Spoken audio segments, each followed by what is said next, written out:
Procès à Joseph Kabila Kabange, partie 2. Alors, deuxième jour, il y a procès, il y a ancien président de la République, on a haute cour militaire. Mon comment Lelo, Bakongoma Bolanda Simba a été procès d'aller renvoyer encore pour le 7 août 2025. Alors, Ninigo est l'équipe qui va renvoyer procès le 7 août 2025. Bogolanda, d'abord, lecture, il y a greffière, il y a haute cour militaire, où il y a sali les sous-lecture par rapport à témoignage, il y a Eric Kouba, où il a chargé Joseph Kabila Kabange par rapport, il y a un témoignage par rapport, il y a Makambu Oyo à lobby en charge et pas Joseph Kabila Kabange. Ensuite, il y a une intervention, il y a avocat de la République Oyo à PCLI qui a expliqué pourquoi Joseph Kabila Makambu a changé, même identité n'a pas PCLI comme Joseph Kabila Kabange, et Zali en côté va décortiquer qui est réellement Joseph Kabila Kabange. Expression de télévision, on a pour accompagner Bino, tonton mon bien pour la copie, c'est une information. Pour la espèce de visibilité, restez scotché et branché, abonnez-vous massivement, partagez et likez et commentez. Mosala, ne Mosala, ne Bengibiso, Awa, tu vois pour informer toujours à chaque fois que je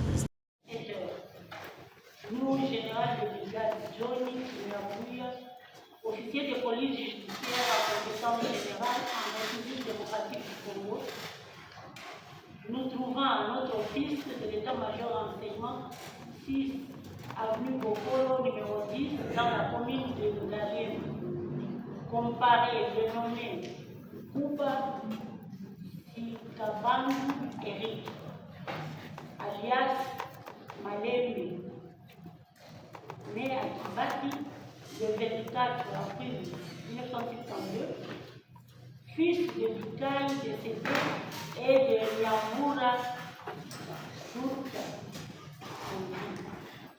originaire de la localité Bana Odengo, secteur Wanyanga, territoire Walikale, province Nord Kivu, tribu Nyanga, nationalité congolaise, état civil marié à la femme de Kassoki Kakali et père de 5 enfants, 2 garçons et 3 filles. Études faites, j'ai droit en mouvement à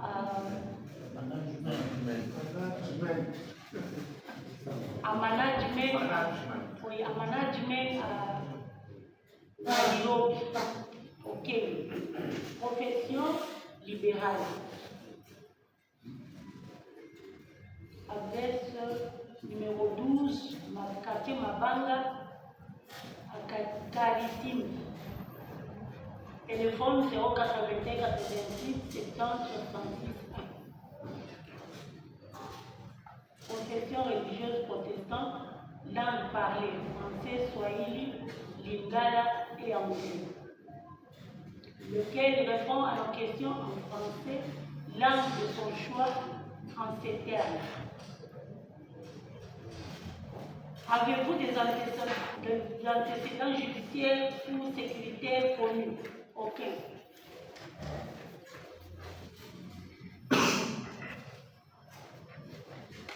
Connaissez-vous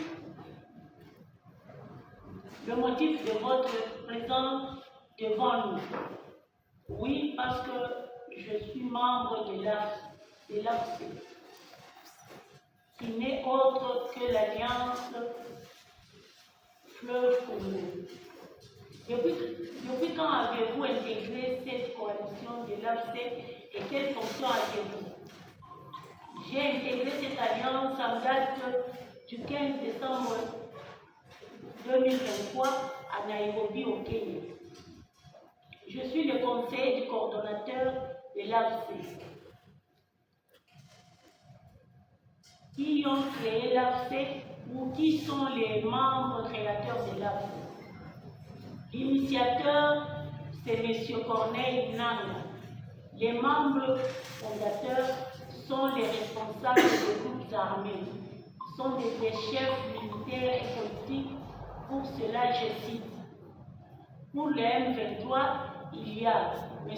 Bertrand Bissimois de la branche politique et le général autoproclamé Makenga Sultani de la branche armée militaire.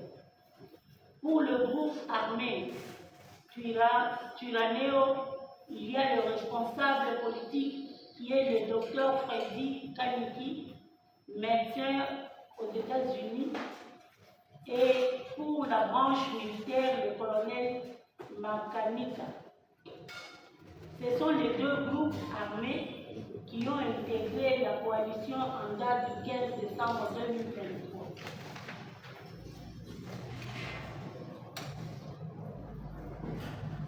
Par la suite,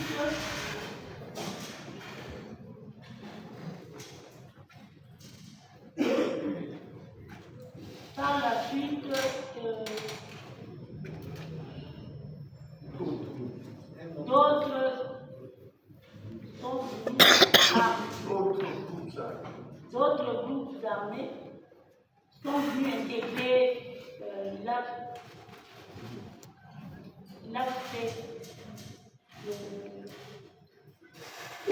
de concurrence. En l'occurrence, le groupe armé Mai Mai, Kayanga, basé dans les collines de Karami au sud de Loubero, dont le nommé Didier Wayachi, qui est le chef militaire rencontré à Nairobi.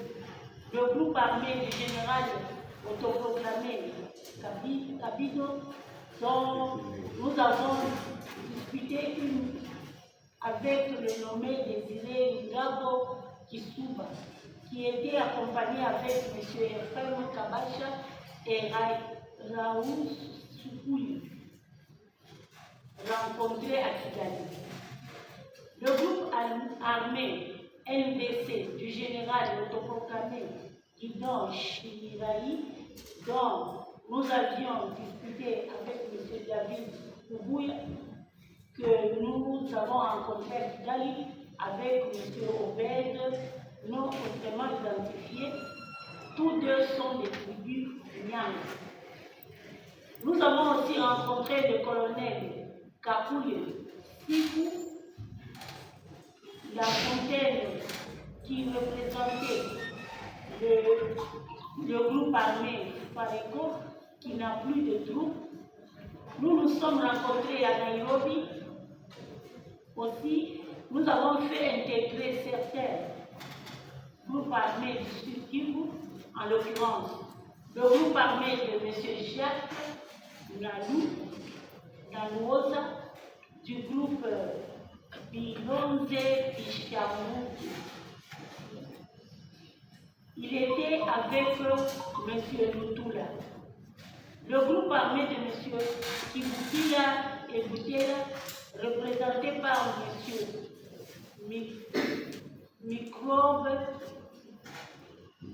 Nyama alias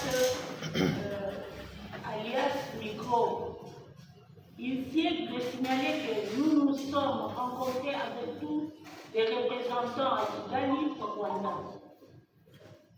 Le groupe armé Twirwaneho, nous avions rencontré le pasteur Stukadi et M. Eji Mutabazi, toujours à Kigali. Je confirme ici qu'il s'agit de Ngoma Ruby alias Saint-Cadeau.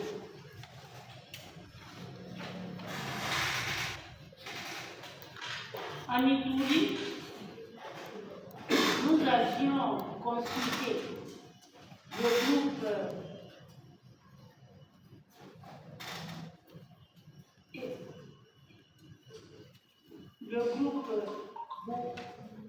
IRFPI, représenté par M. Serge Lossa, dont les représentants sont en pleine négociation avec M. Corneille Nanga. Le groupe armé Zaï, dont je ne connais pas leurs représentants, qui est pour parler avec M. Corneille Nantes. Je précise que le groupe armé Zaïre est de la tribu Emma. Dans le Grand Katanga, c'est le général John Numi qui est chargé de cette partie du territoire de la République démocratique du Congo, qui est présentement à Harare, au Zimbabwe. Il est incessamment attendu à Kigali. Aussi, ancien président de la République, M. Joseph Kabila, qui est en contact avec M. Corneille Nantes autour de l'AFC avant et après la sortie officielle du 15 décembre 2023. Avez-vous certaines vérités à nous dire? Oui. D'abord, j'avais entendu personnellement M. Nantes Corneille échanger au téléphone avec M. Joseph Kabila le 15 mai 2023 à Kampala. M. Joseph Kabila disait que les Rwandais avaient un plan d'assassiner le président Félix Tshisekedi. Mais il les a conseillés de ne pas le faire car il risque de sortir un héros national.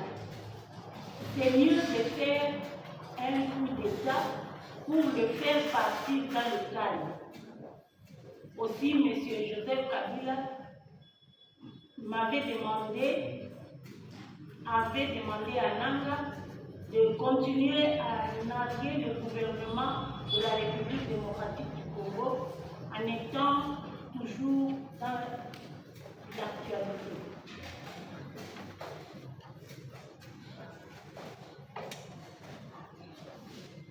Quel était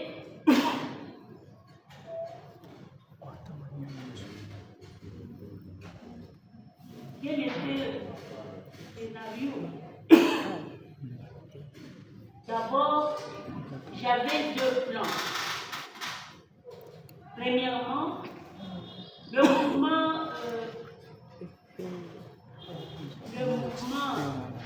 M23 devait être plus dans l'actualité avec plusieurs fronts.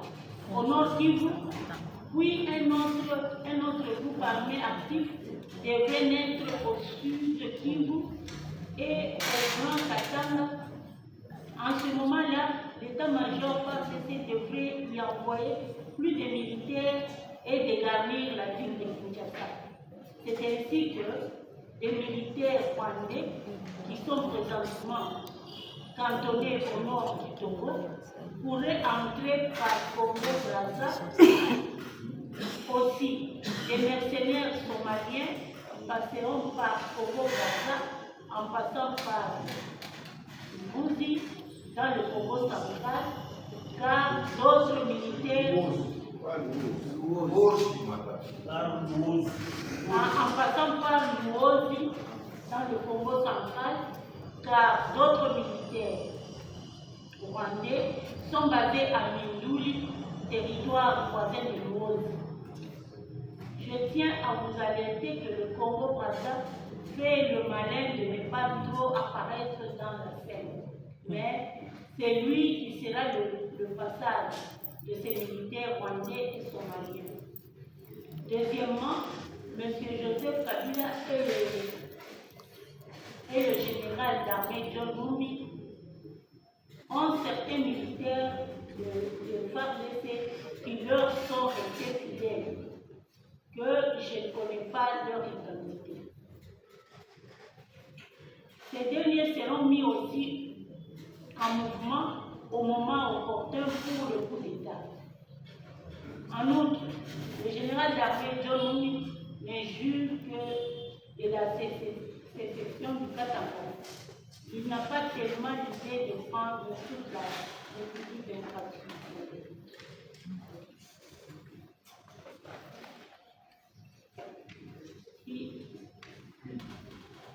Puis du général d'armée Nyatura et celui de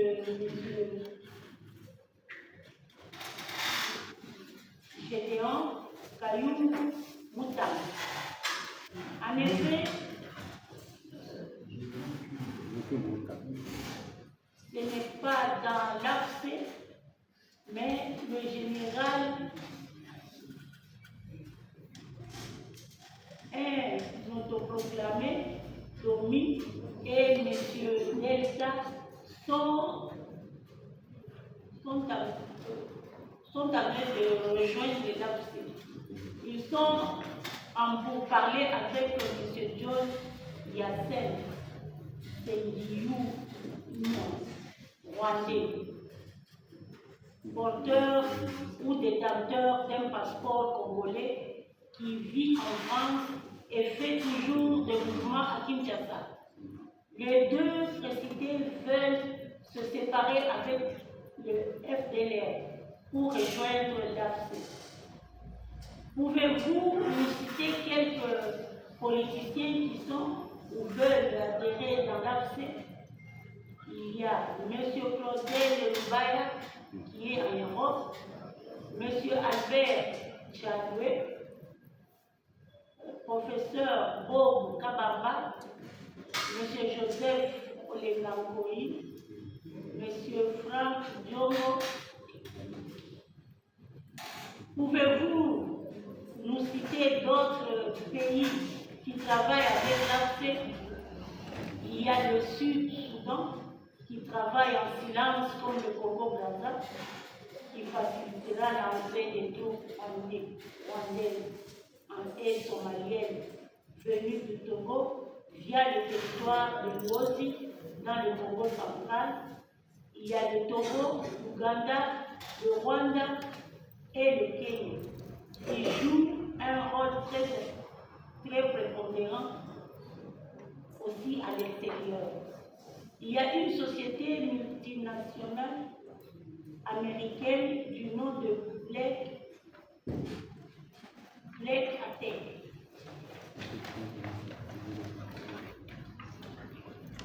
représentée par M. Prince qui réside à Abu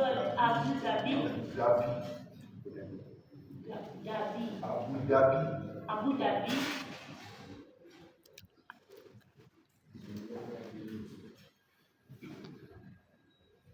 Comme Arabie Unie.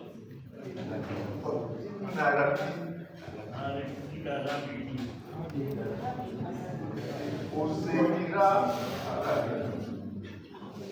Arabes Unis, je tiens à préciser que M. Eric Prince a un représentant rwandais du nom de Robert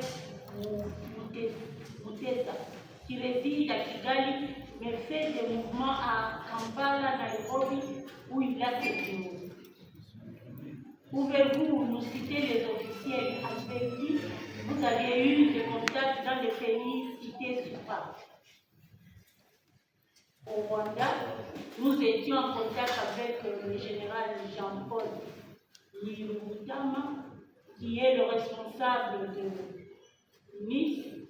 Ensuite, il est assisté par son assistant, le militaire Firmin, qui organisait les cadres de rencontres avec tous les groupes armés à Kigali et représentait le général Jean-Paul.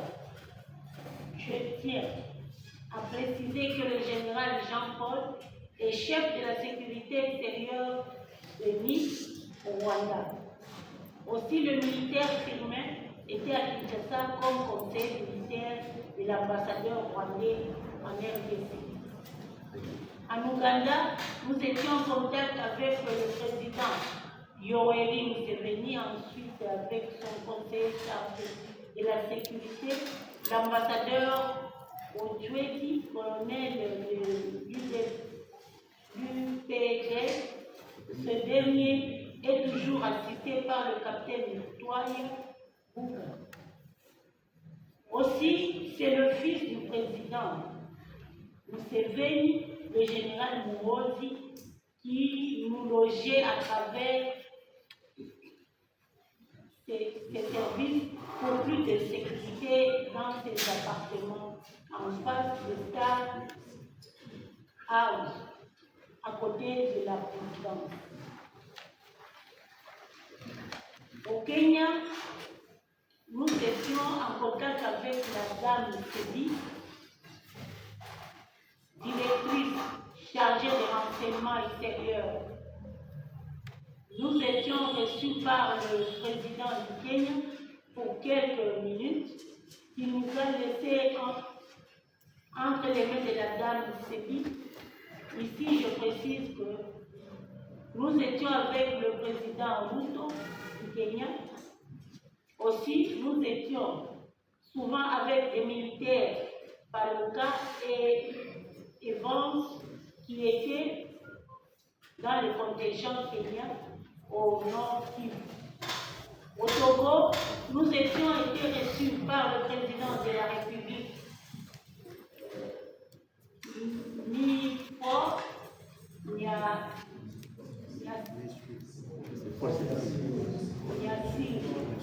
Paul Nyasingwe et Yadema, qui revenait d'ailleurs de Kinshasa en participant au lancement des Jeux de la francophonie. Il se sentait pas bien. Il a chargé à son ministre de l'Intérieur, Gilbert Bawala, qui est notre comptable, d'organiser tout, car il a vécu à Kinshasa. C'est d'ailleurs le feu Katumba Mwanke qui l'avait recommandé pour être nommé ministre. Il est parmi les investigateurs de l'AFSE. Au sud, souvent, je tiens à vous signaler que les autorités du Sud-Soudan sont protégées par le président ougandais, qui nous a garanti que là, il n'y a rien à craindre. Au Congo-Brazza, c'est le président Paul Kagame qui gère l'affaire. N'avez-vous pas de contact avec la Zambie ou l'Angola? Non.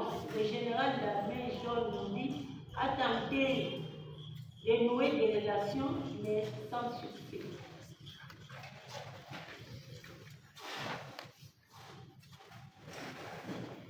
Quel a été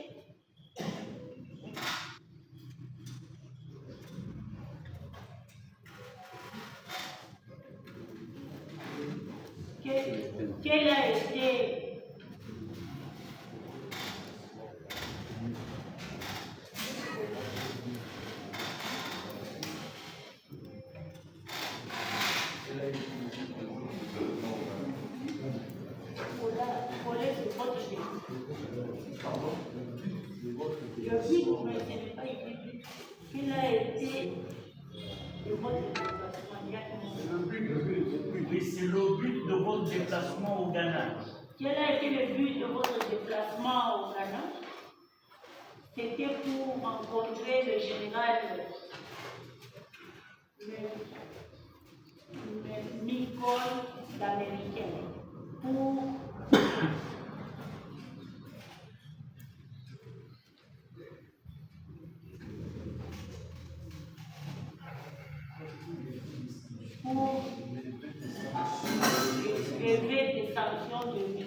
La levée des sanctions. Pour la levée des sanctions de M. Corneille Nanga et pour le soutenir au lobbying aux États-Unis, mais ce dernier a demandé de l'argent. On lui a remis 125 000 $ pour 600 000 $ demandés. N'avez-vous pas de contact en UNFCA? Non. Quel est l'objectif de Nanga Corneille? Ce dernier travaille au profit de M. Joseph Kabila. Avez-vous des contacts avec les Mongols qui œuvrent dans le Grand Bambou? Non. Il n'y a aucun contact avec eux. Nous avons vos photos en tenue militaire portées d'armes. Oui,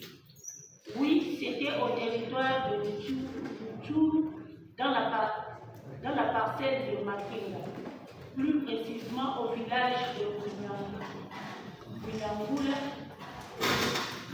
groupement de Boussanza, à 200 mètres de la société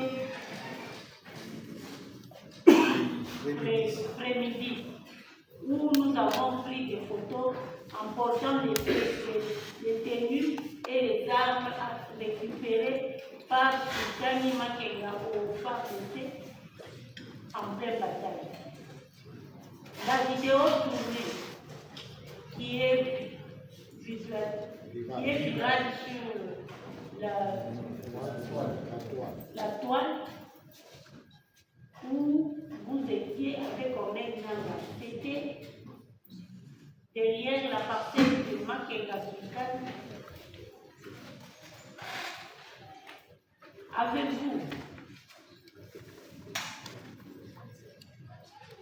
Avez-vous des militaires de FARDC qui sont avec vous entre le 29 et le 30 décembre 2023, le lieutenant général Fall Sikabwe avait tenu une réunion préparatoire pour attaquer toutes les positions de F-23 qui sont autour de Goma. Curieusement, un des participants a dévoilé les secrets de cette réunion que je n'ai pas son identité. Donc, le plan du lieutenant général Fall Sikabwe est connu du Rwanda et il doit avoir un de ses proches qui est en contact avec les officiers rwandais. Aussi, tous les mouvements des avions, Sukhoi et les drones sont connus par M. Sultani Makenga. Donc, il a cet informateur au FARDC. Est-ce que M. Moïse Kachouri est en contact avec M. Corneille Nanga? Oui, M. Corneille Nanga lui avait d'ailleurs conseillé de ne pas postuler, mais il s'est décidé d'aller vers les élections, se disant qu'il va gagner. 2 jours après, le 23 mai 2023, il a appelé M. Corneille Nanga en pleurnichant qu'il a commis une grosse erreur de se lier dans ces élections. Néanmoins, M. Moïse Katumbi est toujours en contact avec les prêtres du Katanga, Monseigneur Fulgence Mukeba, qui fait le pont entre Kabila et Moïse Katumbi. Aussi, M. Olivier Kabusatou attendait la prise de Goma pour y débattre. Je confirme que M. Sultani Makenga a un agent focal à la force aérienne des forces armées congolaises qui l'informe de tous les mouvements des avions de chasse au front.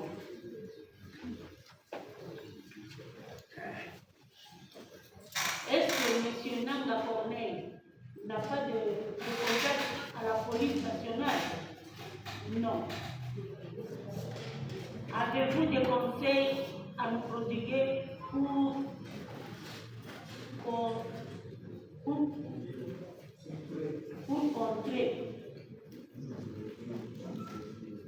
contrer aux actions subversives en tant que patriote? Contrer les actions subversives.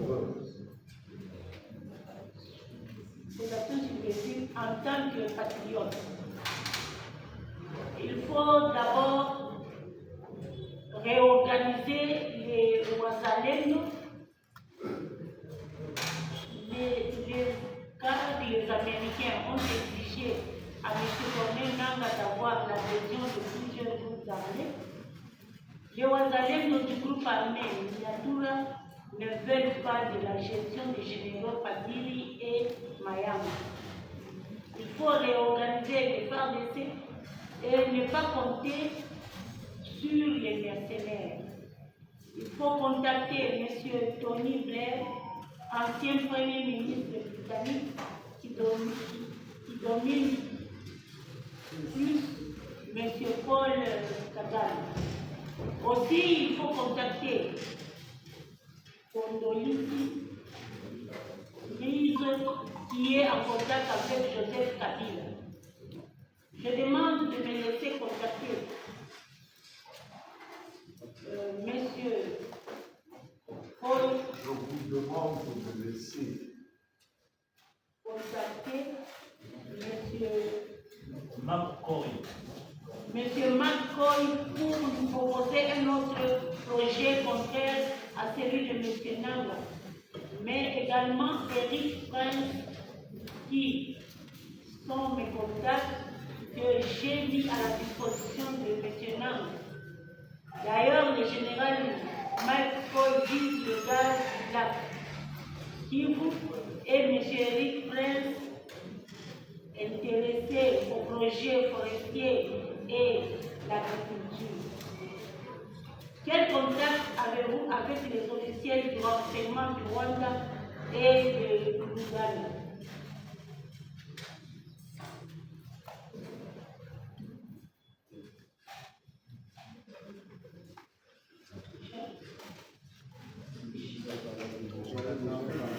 J'en avais déjà parlé avec mes précédentes questions.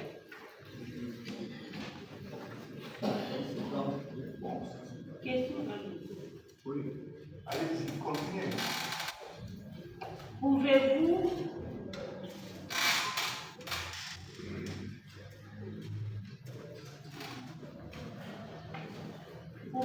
nous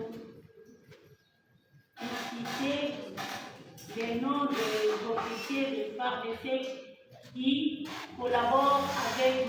Corneille Nanga? Oui, le colonel Kabamba, qui fut son conseiller à la CENI, qui est proche de M. Joseph Kabila. Aussi, le pasteur Stekina avait découragé M. Corneille Nanga de ne pas suivre le président Félix Tshisekedi. M. Claude Ibalaki s'entretenait avec Nanga avant la création de l'AFC. Par la suite, ils ne s'entendaient plus séparés. Après le lancement de la coalition de l'AFC, quels sont les responsables qui ont contacté M. Nanga pour lui faire? Il y a l'honorable Moïse Nyarugabo, qui s'est déplacé de l'Afrique du Sud vers Nairobi.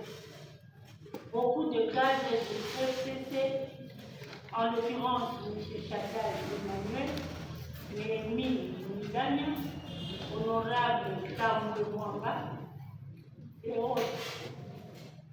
Est-ce que M. Corneille Nanga a des moyens financiers pour l'aventure qu'il a dévancée ou des financiers?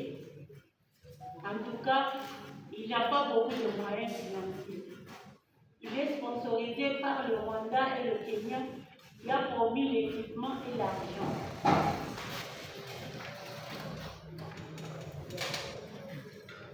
Qu'est-ce qui avait invité M. Nanga pour se lancer dans la rébellion? Il réclamait son cas.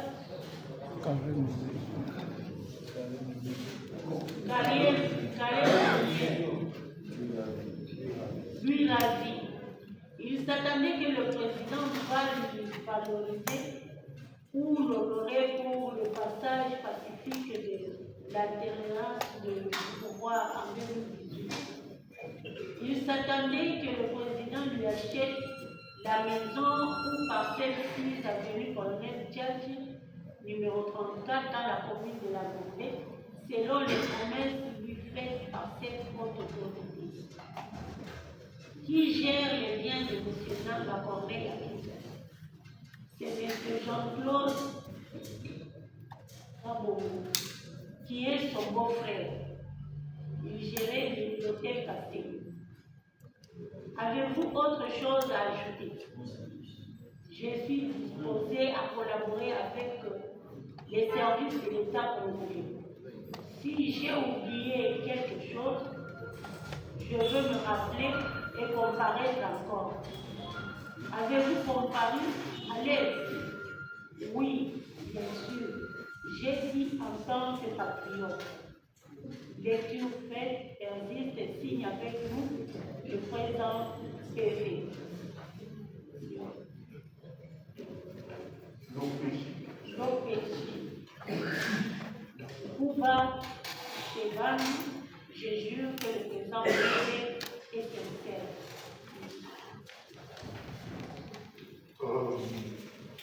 Il y a encore d'autres documents que nous devons porter à la connaissance de l'assistance, mais j'aimerais écouter Maître, vous qui étiez tout à l'heure debout. Il me semble que vous vouliez me dire quelque chose.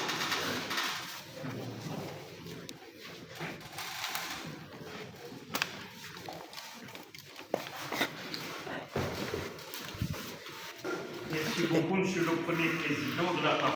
À l'issue de la deuxième audience de ce procès ouvert ici devant la haute cour militaire, que peut-on retenir?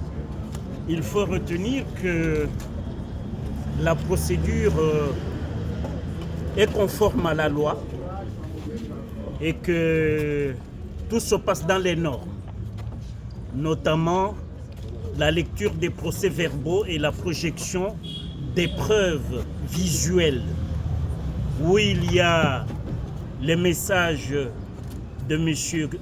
Kabila, où il y a dans les procès-verbaux, non, dans les données visuelles, où vous avez vu même M.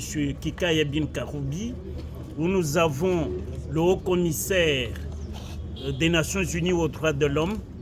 Et pour le haut-commissaire, c'est ce qui est tout à fait pertinent par rapport au dossier qui nous concerne, ce qu'il a qualifié ce qui s'est passé dans le Nord Kivu et le Sud Kivu des crimes contre l'humanité et crimes de guerre. Perpétrés par qui? Par la bande à celui que nous avons appelé ici M. Joseph Kabila Kabangi.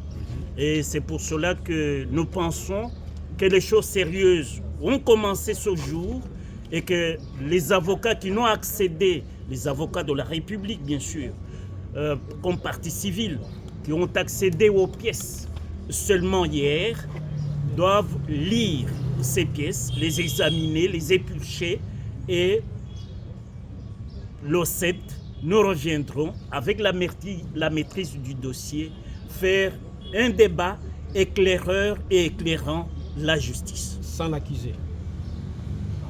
Le défaut existe et c'est les articles 326 et 327 du Code judiciaire militaire, parce que nous sommes dans un état de droit. Vous savez, John Locke a défini l'état de droit comme l'état différent de l'état nature, où c'est la loi de la force. Mais dans un état de droit, la force est à la loi. Et comme la loi dit qu'on peut au niveau même de la haute cour militaire adjuger un défaut contre un prévenu défaillant, et M. Kabila, qui a été saisi à ses résidences ou domiciles, plusieurs ici, n'étant pas venu comparaître, c'est à bon droit que le ministère public, en l'occurrence l'auditeur général, près la haute cour militaire, avait requis défaut et défaut a été retenu et la procédure se poursuit parce que la partie civile vient pour ses intérêts. Et vous savez, les intérêts de la République sont énormes. Surtout que la République, en vertu de l'article 50 de la Constitution, a le devoir d'assurer la protection à tous les Congolais, soit sur le territoire national, soit ceux qui résident à l'étranger. Voilà pourquoi nous sommes là. Des éléments récupérés sur des réseaux sociaux, sur TikTok, des traductions générées par l'intelligence artificielle. Quel crédit on peut donner à ces éléments de conviction ou ces éléments de preuve? Je crois que le monde entier aujourd'hui fait foi en intelligence artificielle. Et ce ne sont pas des preuves peu crédibles. Et ce qui est vrai, c'est que M. Kabila n'a jamais contesté ses preuves, n'a jamais nié ses déclarations. Donc ce qu'il faut, c'est que même son conseiller Kikaya a fait un aveu troublant. Il dit que M. Kabila a les mêmes objectifs que la rébellion. C'est-à-dire, M. Kabila, les preuves sont là. Les déclarations de leur co-initiateur du M23, M. Nkouba, on a lu les procès-verbaux qui attestent le rôle de M. Kabila comme le bailleur de fonds, comme le planificateur, comme le financeur de la rébellion. Donc, croyez que la procédure se fait normalement. Nous sommes dans un état de droit, même nous qui sommes avocats, notre métier, c'est de faire triompher la cause du droit. C'est ça que nous faisons. Matériellement parlant, n'est-ce pas insuffisant? Vous voulez défendre 2 345 000 km, 309 km², plus de 100 millions de Congolais sur base d'éléments tirés sur Internet. Rien de nouveau de tout Non, ça. non. Ce que vous appelez éléments tirés des réseaux sociaux, c'est les enquêtes des enquêteurs des Nations Unies, messieurs. Les enquêteurs des Nations Unies sont venus sur terrain et ont des preuves qui attestent l'implication de toutes ces autorités-là, notamment M. Joseph Kabila. Bon, nous retenons son nom, mais nous arriverons lors de l'instruction à démontrer qui il est, parce qu'on devrait bien l'identifier, et puis on verra, parce que la Cour a aussi le pouvoir de requalifier même les faits. C'est un peu précoce maintenant, mais je venais simplement, je crois, Maître Kabin, je suis en train de parler en tant que coordonnateur. Vous n'avez pas à interrompre un coordonnateur. Je suis en train d'exercer mes prérogatives. Alors, c'est pour cela que je dis, à la prochaine audience, lorsque nous aurons compulsé les pièces, vous aurez l'autre version, et la version peut être beaucoup plus améliorée, plus étoffée, plus raffinée, et j'ai dit, je vous remercie. Maître, s'il vous plaît, oui. Vous avez répondu tout à l'heure à Pascal, mais il y a une question par rapport à la crédibilité de ces procès, quant à l'absence non seulement du prévenu, mais aussi de la défense. L'opinion aimerait savoir comment aller dans un procès où il n'y a pas de défense. C'est quoi la crédibilité justement? Un procès à sens unique. Justement. Vous monologuez. Non. Le droit a ses règles. Vous savez, mon excellent confrère et très regretté Jacques Vergès, de renommée internationale qui a traversé les frontières du monde entier. Jacques Vergès a dit « la justice est un jeu ». Parce que la justice est un jeu, dans chaque jeu, il y a les règles. Les règles du jeu existent. Et les règles chez nous, c'est la loi. La loi prévoit le défaut. Et si personne ne vient, on s'en tient. Et les preuves, je vous ai dit que ce sont des preuves des plus authentiques qui soient, parce qu'il y a les enquêtes des Nations Unies, messieurs et dames. Donc les enquêtes des Nations Unies, c'est des enquêtes certifiées. Donc on ne peut pas aujourd'hui dire il y a de l'intelligence artificielle. Le procès ne fait que de commencer.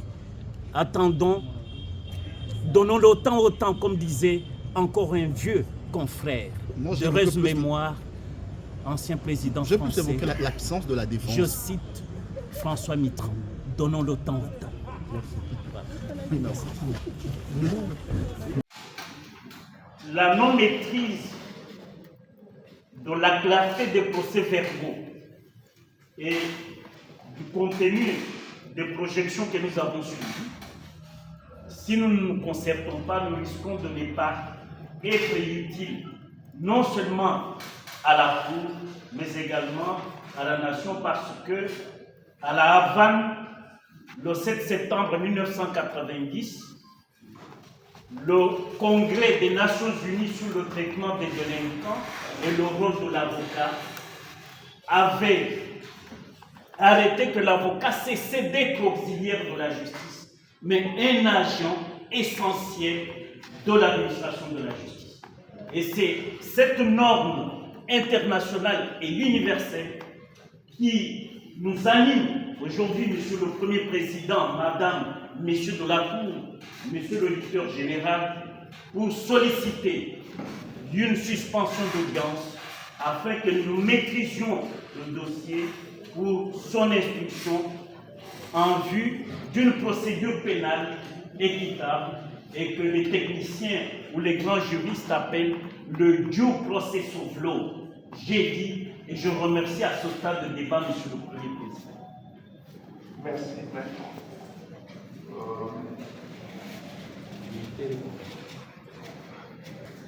Vous avez écouté et vous voudrez avoir un autre son de cloche, c'est-à-dire l'avis du ministère. Par rapport à la tête proposée par la défense, il faut leur donner justement le temps de pénétrer le dossier, en plus du fait de défendre efficacement justement les intérêts de l'État. Je vous remercie. Merci beaucoup. Nous sommes le 31 juillet. Selon vous, faut combien de temps pour vous conserver? Bon, on s'était concerté tout à l'heure, mes excellents confrères, pour la plupart, projeté, demander une suspension de 8 jours pour revenir au moins à la huitaine.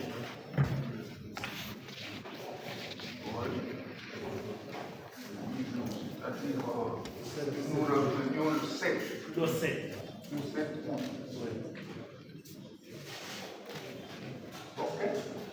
La Cour accepte la demande ou le fait. Et nous allons suspendre pour que nous puissions nous retrouver ici le 7 août 2025. Merci, monsieur. Avant de suspendre, je voudrais dire aux journalistes, parce que tout à l'heure, j'ai essayé de naviguer un peu, cessez de dire de contre-dire. Vous êtes quand même des journalistes, vous avez un code de conduite. Autre militaire!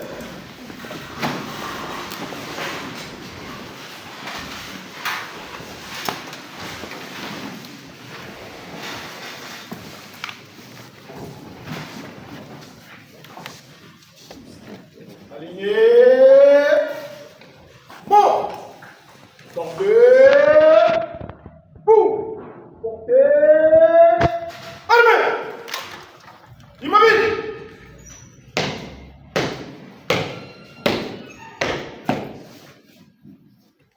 Messieurs les PV prestataires de la haute cour militaire, mon général, l'audience de ce jour est suspendue. Elle reprendra le 7 août 2025 à 9h. Il n'y a pas d'autre empêchement à mon pied. En fonction de mon général.